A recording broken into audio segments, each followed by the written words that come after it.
সবাই বসে যান প্লিজ, অনুরোধ করবো সবাইকে বসে যান, প্লিজ সবাইকে বসে যান। এখানে আসন গাড়িতে বসে যান, আমরা যেভাবে বসছি ঠিক এভাবে আসন গাড়িতে বসে যান। আমরা আমাদের দাবি আদায় করে কি বাসায় ফিরবো? আমরা কি আমাদের দাবি আদায় করতে পারবো?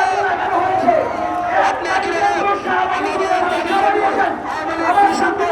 আওয়ামী লীগ সহ যত দলের রাজনীতি নিষিদ্ধ, সেটা কি দিয়ে তারপর আপনারা বাড়ি ফিরবেন? কে যদি আপনারা আওয়ামী লীগ সহ যত দলের রাজনীতি নিষিদ্ধ করে বাড়ি ফিরেন, তাহলে নিরিবিলি বসে যান, অনুরোধ করে আপনারা বসে যান। এখানে আমরা আমাদের দাবি আদায় করে ঘরে ফিরবো।